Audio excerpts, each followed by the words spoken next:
berpikir tentang bagaimana makhluk hidup saling berinteraksi atau saling bergantung pada yang lainnya?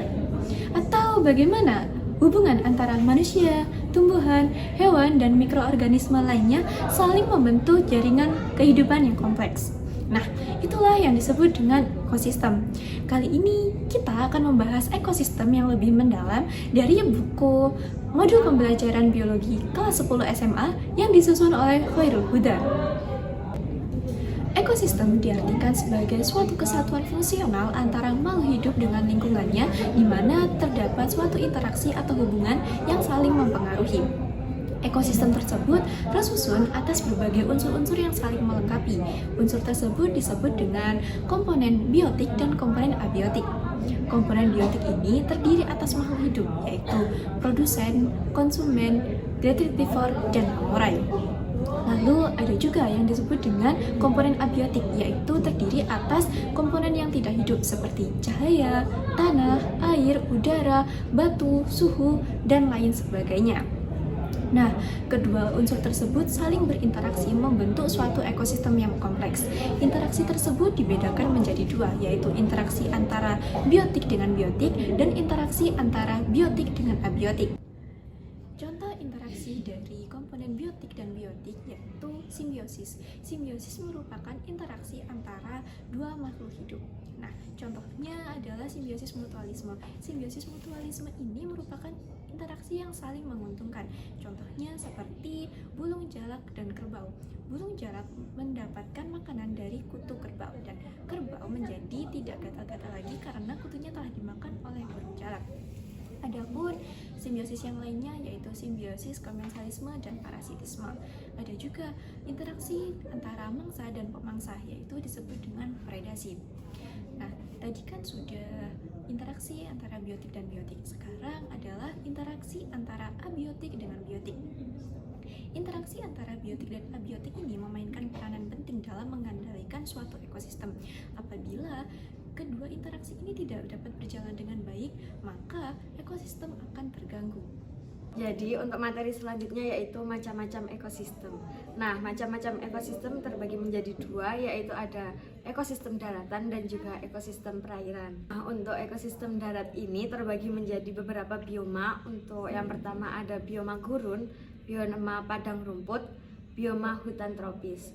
Nah, untuk bioma ini dapat dikategorikan dalam bioma gurun karena memiliki curah hujan yang rendah. Nah, jadi bioma gurun ini biasanya terdapat pada daerah Amerika, Afrika, dan bagian-bagian barat.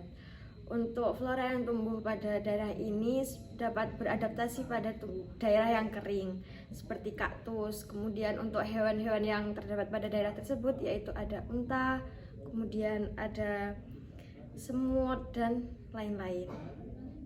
Selanjutnya yaitu ada ekosistem perairan. Nah, ekosistem perairan ini terbagi menjadi dua bagian, perairan air tawar dan juga air laut.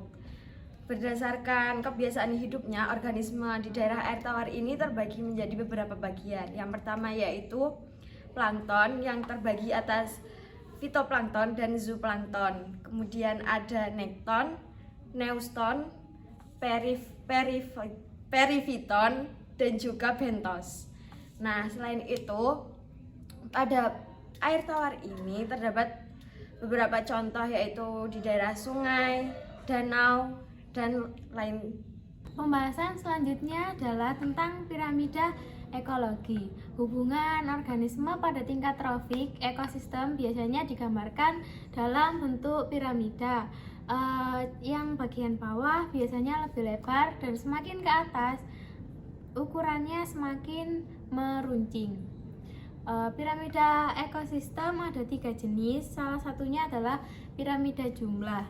Piramida tipe ini menunjukkan jumlah relatif organisme pada suatu tingkatan trofik.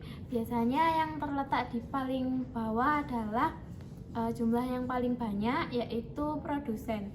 Produsen sendiri ada di jumlah yang paling banyak karena dia adalah penyedia energi yang paling besar di dalam suatu ekosistem. Sedangkan yang paling atas adalah konsumen puncak yang biasanya jumlahnya tidak sebanyak konsumen di bawahnya.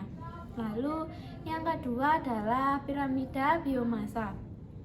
Biomasa adalah suatu taksiran massa organisme yang mewakili tiap tingkat trofik.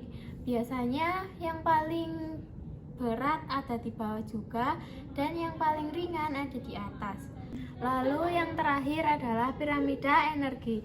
Piramida energi biasanya menggambarkan hubungan tiap organisme pada tingkat trofik sesuai perpindahan energi yang dialami dari produsen hingga konsumen yang tertinggi. Biasanya yang paling bawah energinya yang paling banyak karena kembali lagi produsen menyediakan energi paling tinggi dan diserap oleh tingkatan di atasnya sebanyak 10%. Begitu pula sampai yang tingkatan paling atas. Sekian, nanti akan dilanjutkan oleh teman saya.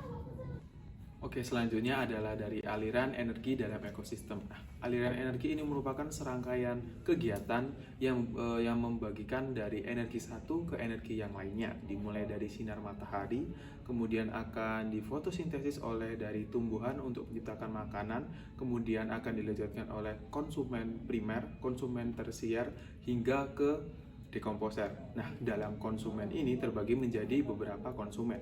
Yang pertama adalah konsumen primer yaitu herbivora, kemudian ada konsumen tersier dari karnivora dan konsumen tingkat tinggi yaitu dari karnivora, serta terdapat omnivora dan juga terdapat dekomposer. Nah, dekomposer ini berperan sebagai pengurai hasil dari sisa-sisa makhluk hidup yang telah mati. Nah, dalam ekosistem ini terbagi menjadi beberapa rantai makanan. Salah satu contoh yang bisa kita ambil dalam kehidupan sehari-hari, contohnya dari ekosistem dalam rantai makanan sawah. Bisa kita lihat dari sinar matahari itu akan difotosintesis oleh tumbuhan yaitu berupa padi.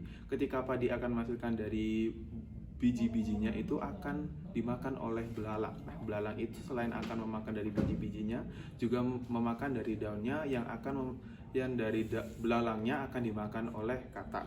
Nah, katak kemudian memakan belalang, kemudian dari katak akan dimakan oleh ular. Nah, dari kegiatan tersebut dari kataknya juga akan dimakan oleh ular. Setelah itu ular akan dimakan oleh elang dan nanti hasil dari sisa-sisa makhluk hidupnya akan didekomposer oleh jamur. Nah, kegiatan itu akan terus berulang kembali. Nah, itu salah satu contoh dari rantai makanan atau jaring-jaring makanan. Nah, terdapat beberapa contoh yang bisa kita lihat dalam kehidupan sehari-hari atau yang lebih luas seperti dari beberapa savana. Jadi dari rumput-rumput itu dimakan oleh banteng, kemudian nanti dari banteng itu akan dimakan oleh beberapa predator tingkat tinggi seperti dari harimau, macan, dan dari beberapa jenis-jenis burung pemakan bangkai, kemudian akan dikomposer dari jamur. Nah, itu tadi dari rantai makanan. Dengan adanya rantai makanan ini bisa membantu proses ekosistem sehingga ekosistem itu dapat berjalan dengan semestinya. Nah, itu tadi dari penjelasan rantai makanan. Yang selanjutnya adalah perubahan ekosistem. Perubahan ekosistem disebabkan karena dua faktor. Yang pertama, faktor alami seperti bencana alam, dan yang kedua adalah faktor buatan, yaitu karena kegiatan manusia. Karena perubahan ekosistem, alam itu memiliki cara untuk memulihkannya. Cara itu disebut sebagai suksesi. Suksesi ada dua macam, yaitu suksesi primer dan suksesi sekunder. Suksesi primer itu merupakan upaya lingkungan untuk memperbaiki keadaannya karena rusak secara total. Jadi ekosistem yang ada di situ itu rusak secara total. Makhluk hidupnya sudah mati semua. Nanti akan ada individu pionir, sesuai namanya pionir. Jadi dia itu merupakan makhluk hidup pertama yang hidup di suatu ekosistem itu. Contohnya itu seperti lichens, nanti akan tumbuh herba, semak, lalu akan tumbuh pohon dan ekosistem terbentuk kembali.